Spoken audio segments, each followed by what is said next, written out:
না, পূজার সময় আগে তো অনেক ভালো সেল হতো, কাস্টমার অল টাইমই আগে কম বেশি না থাকতোই।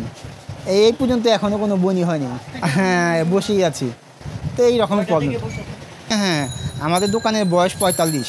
তো আমাদের আগে পুরো বাংলাদেশের সব প্রান্তের থেকে লোক আসতো। এখন মোপসলের দোকান হয়ে গেছে, সেই ক্ষেত্রে এখন পুরান টাউনে কেউ আসতে চায় না, কারণ যেই সব কাস্টমারগুলো আসতো সেগুলো এখন আসে না। হ্যাঁ হ্যাঁ হ্যাঁ, এখন তো নিউ মার্কেটে অনেক অনেক পরিষ্কার জায়গা, বড় জায়গা, সেই ক্ষেত্রে এখন যাতায়াতের অর্থাৎ রাস্তা যানজটের একটু কম, পুরান টাউনে রাস্তায় যানজটটা বেশি পড়ে, কারণ এই জন্যই ব্যবসাটা স্লো হয়ে গেছে। হ্যাঁ, এখন ভবিষ্যৎ প্ল্যানটা আস্তে আস্তে ব্যবসাটা চেঞ্জ করার চিন্তাধারায় আছে। তা এখন তো আমাদের দোকান পজিশন কিনা দেখে আমাদের এত প্রবলেম হচ্ছে না, যাদের নাকি ভাড়া আছে তাদের অবস্থা খুব খারাপ। করবো না, আমি যাচ্ছি ব্যবসাটা চেঞ্জ করবো, কি একটা সাইট নিয়ে দেবো, শাড়ির ব্যবসা, যে কোনো একটা ব্যবসা করবো, মানে এটা মাথায় আছে। আর না হলে দেশের বাইরে চলে যাব কাউকে বুঝিয়ে দিয়ে। এই ব্যবসাটাই আছে, আমার ফ্যামিলি সবাই আমেরিকায় থাকে, সেই ক্ষেত্রে এইখান থেকে কিছু মাল যদি নিয়ে যায় ওই চিন্তাটাই করছি। আমাদের বাদ্যযন্ত্র পরিস্থিতি এখন আগের চেয়ে অনেকটা খারাপ, কেন করোনার পর থেকে ব্যবসা একেবারেই নষ্ট হয়ে গেছে।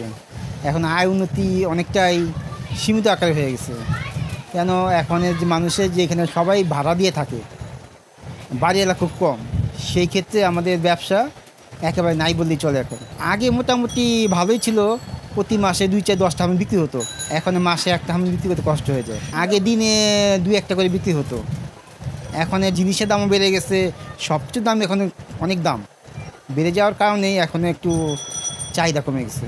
আর এখনকার চাহিদার মধ্যে সব চলে যায় সায়েন্স ল্যাবে, এখানে যাতায়াতের রাস্তা খুব খারাপ। আগে এখন মেন শহর বলতে পুরান টাউনটাই ছিল মেন শহর হিসাবে, এখন তো মেন শহর হয়ে গেছে নিউ টাউন। নিউ টাউনে হওয়ার কারণেই এখন আমাদের এখানে ব্যবসা একবারেই।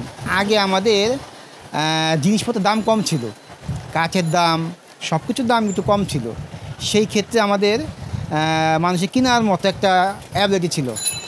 এখন জিনিসের দাম আগে একটা হামল বিক্রি হতো 5,000 টাকা, এখন সে হামল বিক্রি হতো 14,000 টাকা, এখন বিক্রি হয় 14,000 15,000 টাকা, তাই মানুষ এখন বাজেটের বাইরে চলে যায়, সেখানে আমাদের কস্ট অনেক বেশি হয়ে যায়, সেক্ষেত্রে কাস্টমারের কেনার অ্যাবিলিটি থাকে না, সেই ক্ষেত্রে আমাদের এখন প্রবলেমটা হয়ে গেছে।